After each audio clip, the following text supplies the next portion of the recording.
What is the set-up-to-fail syndrome?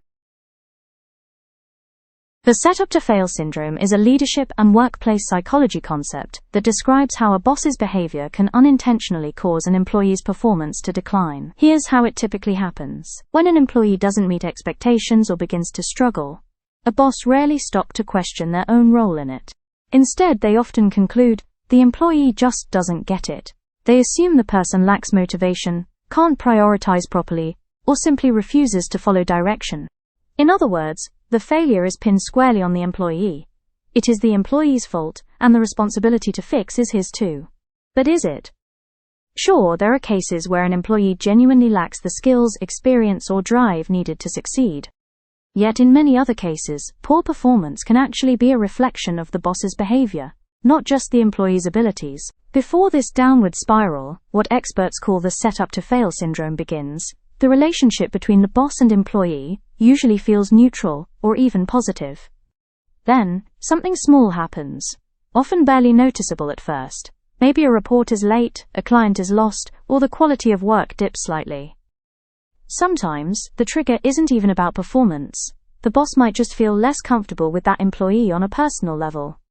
In response, the boss begins to micromanage, checking everything, offering too many instructions, and showing less trust. From the boss's point of view, it feels like responsible supervision. But to the employee, it sends a different message, one of distrust.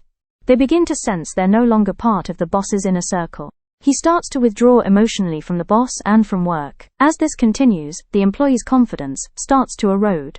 They may pull back emotionally, or try too hard to prove themselves, overworking or taking risky decisions that backfire. The boss then interprets these efforts as signs of poor judgment or instability. Even when the employee performs well, the boss brushes it off as luck, a one-time success. Usually, the boss tightens control even further. They stop delegating meaningful work, limit the employee's freedom to decide, and distance themselves socially. Their frustration becomes obvious, and the message is clear: I don't trust you. Feeling trapped and undervalued, the employee begins to disengage completely.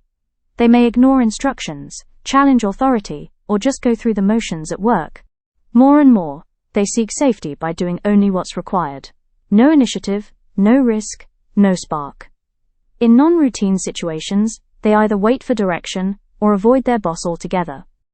At this stage, the boss feels justified in believing that the employee can't handle anything without constant oversight. This belief shows in both words and behavior, which further damages the employee's confidence.